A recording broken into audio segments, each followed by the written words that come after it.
In the formation of a company सबसे पहली stage आती है इनकॉर्पोरेट। सबसे पहला आता है प्रमोशन। प्रमोशन का मतलब क्या होता है?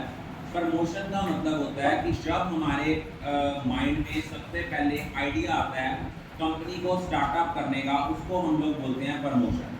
प्रमोशन का मतलब है जब हम किसी बिजनेस अपॉर्चुनिटी को डिस्कवर करते हैं, उसके लिए फंड ऑर्गेनाइज करते हैं ताकि हम लोग जो है वहाँ से प्रॉफिट अर्न कर सकें, वो हमारा है प्रमोशन स्टेज। अब प्रमोशन स्टेज में हम सबसे पहले क्या करते हैं? प्रमोशन में जो फंक्शंस ऑफ प्रमोटर हैं उनमें सबसे पहला स्टेप है आइडेंटिफिकेशन ऑफ बिजनेस अपॉर्चुनिटी।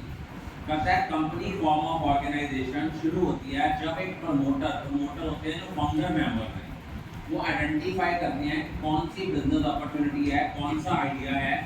वो आइडिया किसके रिगार्डिंग हो सकता है? किसी नए बिजनेस को सेटअप करने के रिगार्डिंग, या कोई एग्जिस्टिंग बिजनेस है उसको एक्सपेंड करने के रिगार्डिंग। जब हमारे माइंड में आइडिया आता है, सेकंड स्टेप होता है हम लोग क्या करते हैं? Feasibility study. हम लोग ये देखना चाहते हैं कि जो प्रोजेक्ट हम स्टार्ट करने जा रहे हैं, इज इट प्रॉफिटेबल और not, is it possible to start up that particular project और नॉट। तो फिजिबिलिटी जो होती है तीन तरह की होती है। एक है टेक्निकल फिजिबिलिटी, क्या हमारे पास उस लेवल की टेक्नोलॉजी है जिस लेवल का प्रोजेक्ट हम शुरू करने जा रहे हैं।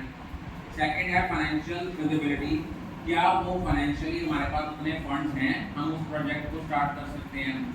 इकोनॉमिक फिजिबिलिटी का मतलब होता है कि is it profitable to start that particular project और नॉट। उसके बाद प्रमोटर्स जो हैं, थर्ड स्टेप होता है प्रमोटर्स को सेलेक्ट करना पड़ता है कंपनी का नाम और उसको अप्रूव कराना पड़ता है from registrar of company.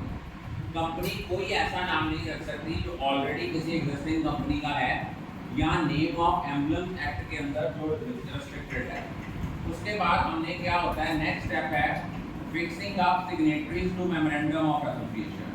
Promoters को डिसाइड करना पड़ता है कि कौन मेमोरेंडम ऑफ एसोसिएशन में साइन करेंगे प्रपोज कंपनी के रिगार्डिंग, और जो वहाँ पे सिग्नेटरीज होते हैं उनको कंपनी के फर्स्ट डायरेक्टर्स भी हम लोग बोलते हैं।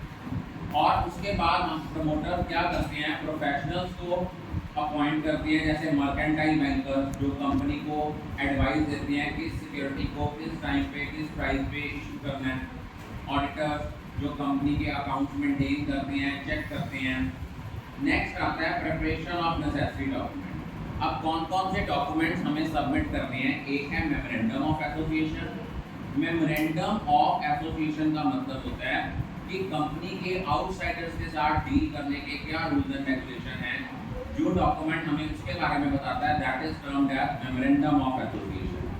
सेकंड डॉक्यूमेंट है article of association. Article of association में वो रूल्स एंड रेगुलेशन होते हैं जो कंपनी की इंटरनल मैनेजमेंट की होती है। थर्ड उसके बाद है consent of the proposed director.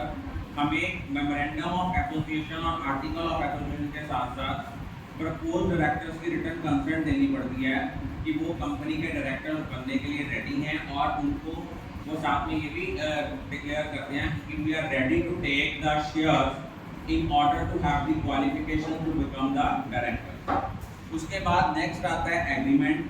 अगर कंपनी ने कोई एग्रीमेंट किसी के साथ किया है, किसी को मैनेजिंग डायरेक्टर बनाने के लिए, फुल टाइम डायरेक्टर बनाने के लिए या मैनेजर बनाने के लिए, वो एग्रीमेंट की कॉपी भी रजिस्ट्रार को सबमिट करनी पड़ती है।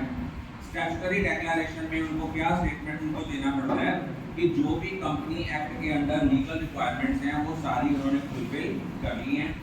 और इन डॉक्यूमेंट के साथ उनको फाइलिंग फ़ी भी देनी पड़ती है और रजिस्ट्रेशन फ़ी भी देनी पड़ती है कंपनी को रजिस्टर्ड करने के लिए। उसके बाद हमारा सेकेंड स्टेप होता है इनकॉर्पोरेशन।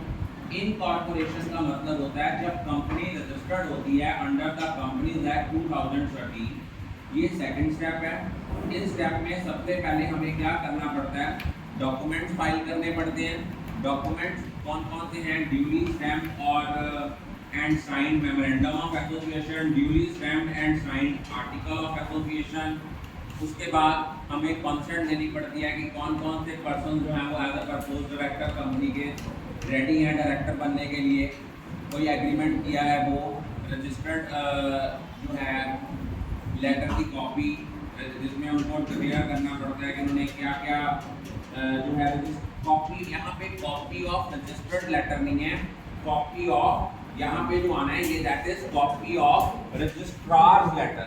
रजिस्ट्रार लेटर का मतलब होता है कि उन्होंने रजिस्ट्रार को लेटर दिया है कंपनी को रजिस्टर्ड करने के लिए, प्लस अगर उनको कोई स्टैट्यूटरी डिक्लेरेशन है कि उन्होंने सारी लीगल रिक्वायरमेंट जो है वो फुलफिल कर दी हैं, उसके बाद उनको नोटिस देना पड़ता है कि कंपनी का रजिस्टर्ड ऑफिस कहाँ होगा। रजिस्टर्ड ऑफिस में हेड ऑफिस कहाँ का होगा, और अगर कल को कोई डिस्प्यूट अराइज होता है तो जो हेड ऑफिस का जुडिक्शन होती है, मान लो किसी कंपनी का हेड ऑफिस बॉम्बे में है, डिस्प्यूट अराइज होगा तो बॉम्बे की कोर्ट में केस होगा, ना कि लोकल किसी और शहर में।